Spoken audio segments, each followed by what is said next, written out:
Assalamualaikum warahmatullahi wabarakatuh. Kembali lagi di channel Baju Dinas. Nah, kali ini bareng aku. Dan di video kali ini aku bakal nge-FR-in SKB Widya Iswara tahun 2019. Ini sebenarnya udah banyak banget teman-temannya aku yang minta FR SKB Widya Iswara, dan juga ada beberapa dari subscriber juga yang menunggu video FR SKB Widya Iswara. Kenapa? Karena katanya formasi Widya Iswara ini formasi baru ya, yang direkrut melalui CPNS, melalui tes CPNS.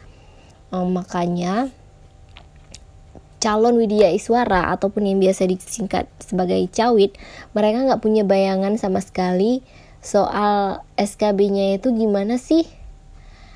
Makanya mereka pada kebingungan ya mau belajar apa. Makanya insya Allah di FR kali ini kita akan bantu teman-teman cawit semua ataupun teman-teman yang lainnya untuk bisa mempunyai bayangan, at least sedikit bayangan gimana sih soal SKB yang bakal keluar nantinya. Oke, kita langsung aja ya.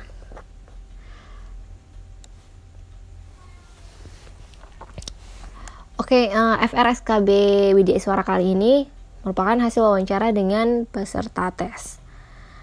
Nah, si Mas ini, beliau alhamdulillah peringkat pertama ya di SKB dan juga di SKD, dan insya Allah beliau memang akan lulus menjadi Widya Iswara, dan mudah-mudahan FR yang diberikan sama beliau ini bisa bermanfaat bagi kita semua. Apa yang Mas ini tekankan adalah pelajari semua kisi-kisi yang telah diberikan. Jangan hanya fokus mempelajari Permen-PAN RB nomor 22 tahun 2014 yang tentang Widya Iswara, jabatan fungsional Widya Iswara, tapi pelajari semuanya. Pelajari semua kisi-kisi yang telah diberikan. Baik itu ada, nanti di situ ada modul, terus ada RAPBMD gitu ya. Ada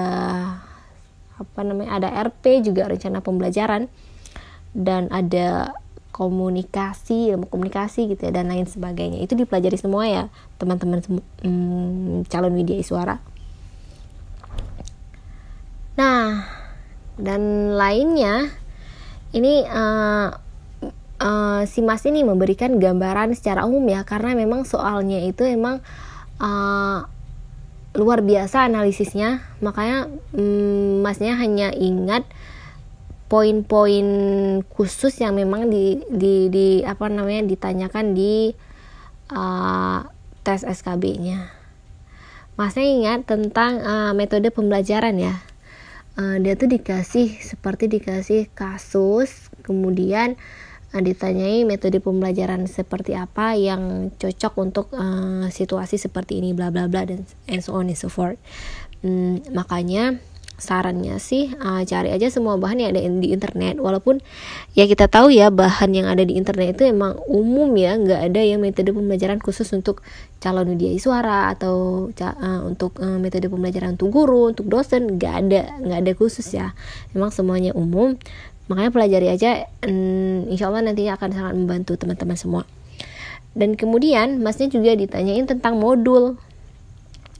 Nah, kalau untuk modul ini sebenarnya saya sendiri sudah mendownload bahan tentang modul, kriteria modul yang bagus gitu ya, berdasarkan peraturan, berdasarkan apa gitu, pokoknya itu dari Widya Iswara, untuk Widya Iswara kalau nggak salah saya. Dan bagi teman-teman yang mau, boleh teman-teman tuliskan alamat Gmail teman-teman di kolom komentar di bawah, dan jangan lupa juga follow IG-nya kita, baju.dinas. Linknya itu ada di description box, ataupun teman-teman bisa lihat di header profile-nya Baju Dinas gitu ya. Tinggal diklik aja yang ada logo Instagramnya, tinggal diklik, entar teman-teman akan dibawa ke Instagramnya kita. And then Masnya ini juga ada ditanyai tentang KTI, tentang penulisan daftar pustaka. Saya ingat banget Masnya bilang seperti ini. Soalnya itu di soal ditanyai manakah di antara pilihan ABCD-nya yang salah di antara semua daftar pusaka yang ditulis di ABCD, dan ditanyai mana yang salah, yang tidak berdasarkan dengan format APA ya. And then ada juga ditanyai tentang manajemen kelas. Manajemen kelas ini konsep manajemen kelas itu seperti apa? Terus kalau misalnya keadaan suatu kelas seperti ini, manajemen apa yang harus gimana kita memanage kelas kita supaya lebih kondusif gitu. And then ada juga ditanya tentang komunikasi efektif. Itu ada di kata masnya, ada ditanya tentang dimensi apa gitu di komunikasi gitu. Mungkin teman-teman semua bisa mulai coba-coba cari komunikasi efektif. Dicari aja keywordnya di internet, komunikasi efektif, terus ditulis juga dimensi atau apalah, mungkin nanti akan keluar gitu ya. And then tentang andragogi pasti ditanya ya, karena memang andragogi ini adalah pembelajaran orang dewasa, dan ini sangat terkait dengan Widya Iswara, di mana Widya Iswara pasti mengajarkan,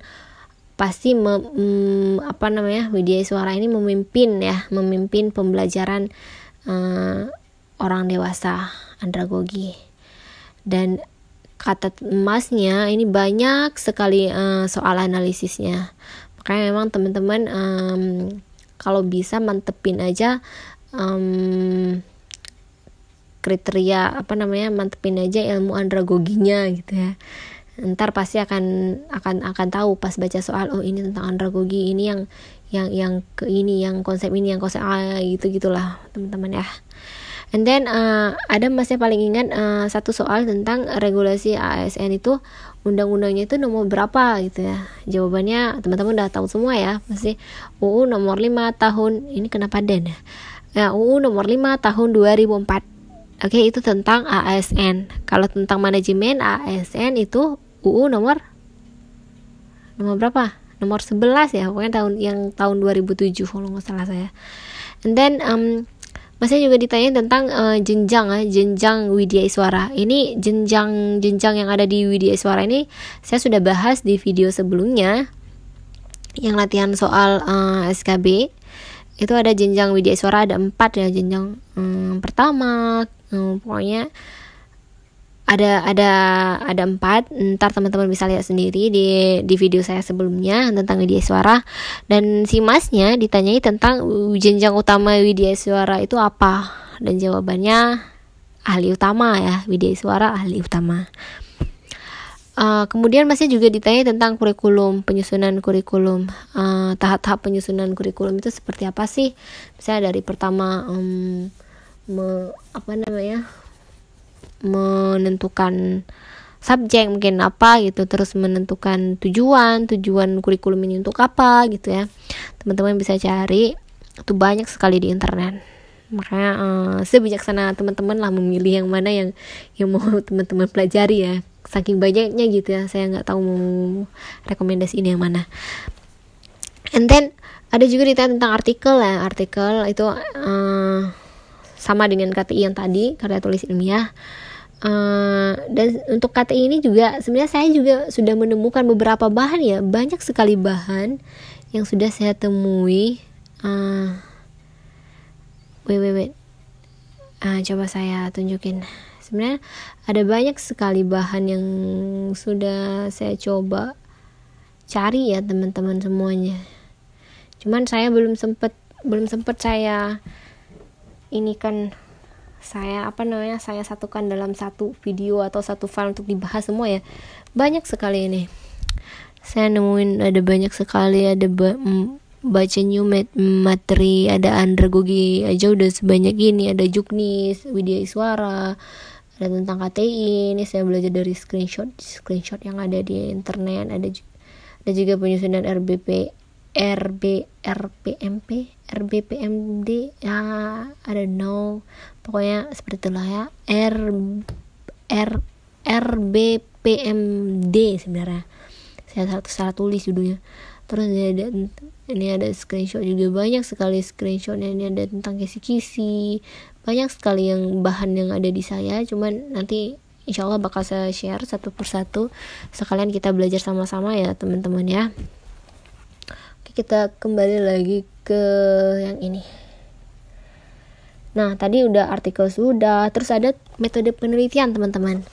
Ini metode penelitian insya Allah teman-teman udah pada S2 semua ya. Teman-teman yang udah S1 aja udah inilah ya, udah mantap lah ya ilmu metode penelitiannya. Jadi ya diulang-ulang aja ya teman-teman semua. Terus ada modul yang baik itu seperti apa, harus self-constructed, kalau nggak salah saya harus ada user friendly, itu ada kriterianya teman-teman bisa cari, itu ada. Saya sudah menemukan ini ya materi untuk kriteria itu, pokoknya ntar bakal saya share di video-video selanjutnya. Dan ada bentuk-bentuk ujian juga yang versi formatif, sumatif, itu ditanya juga, nanti ada soal analisis, pokoknya semuanya pada analisis semua deh. Dan ada ini udah ada kurikulum RBPMD, dan tahap-tahap penyusunan kurikulum tadi sudah ada ya, analisis, kemudian ada tujuannya, kemudian ada konsep manajemen kelas, ada kesiapannya seperti apa, dan lain-lain sebagainya. Ini juga ada bahannya di saya sudah gak sabar pengen nge-share, cuman harus saya inikan lah ya, dalam saya kompilasi dalam satu video biar teman-teman mudah mempelajarinya. Terus ada ini modul, ada self construction dan lain sebagainya. Dan ada metode komunikasi yang repetitif, komunikatif, dan lain-lain sebagainya. Ada komunikasi juga, stimulus itu apa, respon itu seperti apa, terus media itu seperti apa dalam hal komunikasi ya. And then kita langsung masuk ke kesimpulan dan saran ya. Ntar kita bahas soalnya di video selanjutnya saja, karena ini untuk FR-nya aja biar teman-teman pada nggak mengabaikan kisi-kisi yang lain ya, jangan terlalu fokus dengan kisi-kisi dengan permenpan RB gitu ya. Dan kesimpulannya, mungkin para calon widya suara itu kendalanya di minim contoh soal ya. Memang nggak ada sama sekali FR SKB yang punya tahun kemarin, karena memang ini baru pertama kali diadakan rekrutmen widya suara through this CPNS recruitment. And then jangan lupa belajar dan cari informasi sebanyak-banyaknya. Gak apa-apa teman-teman, walaupun misalnya terlalu banyak informasi yang kita masukkan ke dalam kepala kita sampai kita pada kepala kita mumet, itu gak apa-apa, karena ntar otak kita juga bakal ngelewatin fase mumet tersebut, dan insya Allah apa yang kita baca itu akan sangat bermanfaat bagi kita. Dan ada juga nah ini juga ada saran nih, boleh menghubungi widya suara yang Anda kenal untuk mencari tahu informasi. Ini ceritanya ada teman saya yang memang menghubungi widya suara yang dia kenal, kebetulan widya suara Kemenak.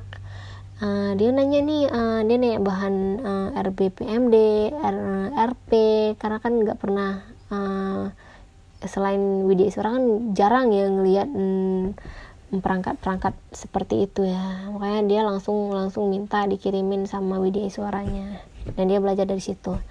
Sebenarnya sama aja sih, hampir sama dengan RPP. Kalau misalnya teman-teman dari jurusan pendidikan ya, RPP, silabus itu hampir sama ya, mungkin beda istilahnya.